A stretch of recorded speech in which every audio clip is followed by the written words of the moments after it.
I don't know, I mean, I'm thinking these might be the whitest legs on the internet.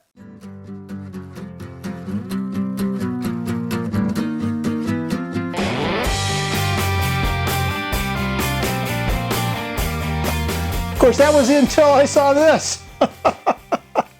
And I'll tell you what, I don't know, it's a close second. Maybe he may have me there, I don't know.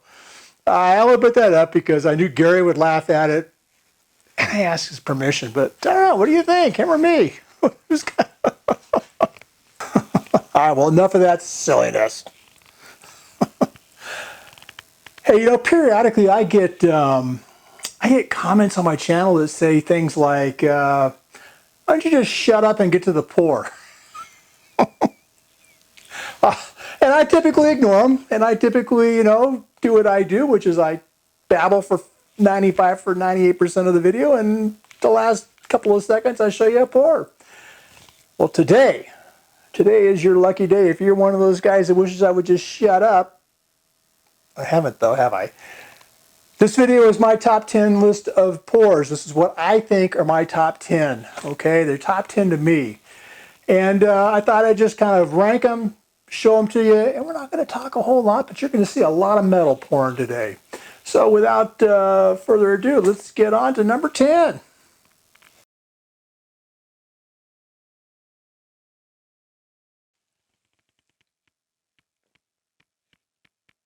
Not that kind of pour, you dummy. Okay, here's the real number 10.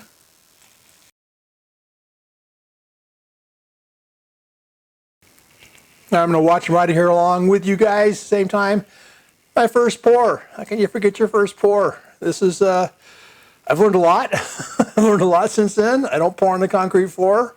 I was probably wearing short sleeve shirts and shorts and flip flops and who knows what else. But my first pour, it had to make the list. All right, and we're going to number 9. Successful hammer pour. Well, you know what? This was a big deal for me because I figured out the use of feeders. I didn't figure it out, but I started learning about them, and I started realizing that there are times when you've got to do certain things to your casting just to make it work, and feeding aluminum bronze is one of the things I had to do on this hammer pour. You notice I didn't use the pouring basin. This was early in my pouring life. Number 8, the Mother's Day plaque.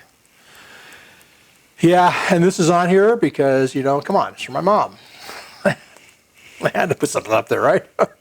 Anyway, you'll notice the pouring basin there. You'll notice there's a couple of vents on the end, but this was kind of good for me because I finally felt like I was turning the corner. I finally felt like I was getting this casting stuff figured out. I was able to start casting things. It wasn't hit or miss. It wasn't blind. I was realizing you could control the process. Number 7, oh man. I wanted to do this for a long time. I wanted to make aluminum bronze, and this was my first attempt at making aluminum bronze. It actually worked really well. Again, obviously I don't know how to work the camera, put it in the right place, but you know what? It's pretty cool to make an alloy. If you haven't made an alloy, it's a pretty exciting thing. Number 6, a farrier's hammer. We made this for a friend of ours, the guy who takes care of our horses, Scott. He had a hammer that he wanted cast in aluminum bronze just because he wanted to have something nice and pretty to look at. Notice the size of the feeders here. This thing is huge. Those feeders are probably 2 inches around. Massive feeders. But that hammer had so much mass to it, so much volume. The aluminum bronze just shrunk like nobody's business, as they would say on Seinfeld, like a frightened turtle. I mean, it would just shrunk down, and you can even see it now, shrinking down inside. So it came out well. Scott loved it. It was great. All right, the hammer challenge, number 5 with Paul. This was my first challenge. This was actually the first time that I had done anything with Paul over at Paul's garage, and we had a great time. It was a great pour. You notice there's still no pouring basin, and this is the one that had problems because I didn't put feeders on it. Number 4, the center finder. Okay, well this one is kind of fun because first of all, there's the pouring basin again. This is kind of later in the process. I was casting 2 parts simultaneously, which was a new thing for me. And I was able to figure out that you could cast fairly good sized stuff in a very, very thin casting. I was pretty excited to have these things come out because they were so thin and the metal had to flow such a distance and fill such an area.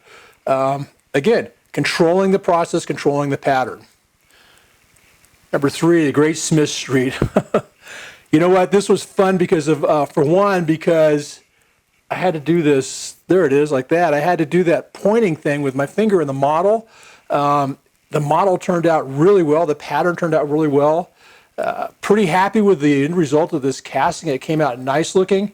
And Gary was very happy with it, so that's a score for me. So you know what? It was fun to do. It was a large plaque that I made, and the modeling came out really well, so that's why this is on here.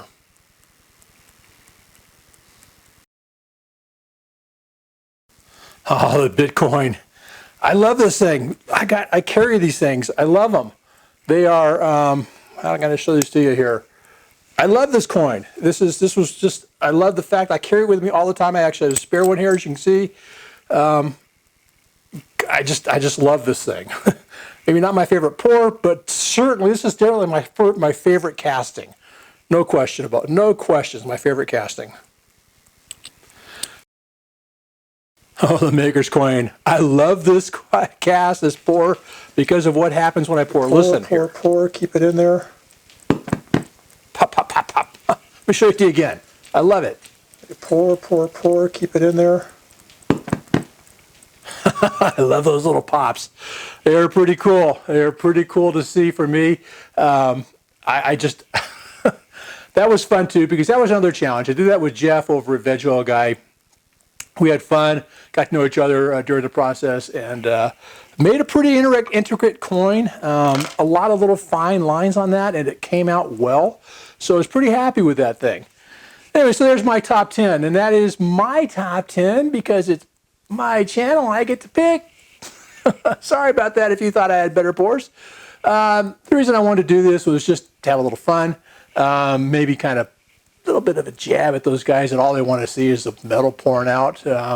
James, you know who you are. Anyway, I'm going to be doing some fun stuff coming up. I'm going to do a casting this. Hopefully, I'm going to do it this for the next week's video. This is something I've been wanting to try. It's sort of the precursor to a bell for me, so I'm looking forward to doing that. I'm going to be doing another challenge video with Jeff over at Veg Oil Guy and Ay, caramba! Big Stack D. I said his name. Hope I'll have to edit that out. He's a superhero, he claims. So he doesn't want his name exposed. Doesn't want people to know who he really is. But we're going to do something with those two guys. It looks like it'd be kind of fun. Should have some amount of popularity to it. I don't know. We'll see. And again, we're going to do different styles, different kinds of castings, and you guys get to be the judge. See how they turn out. This isn't really.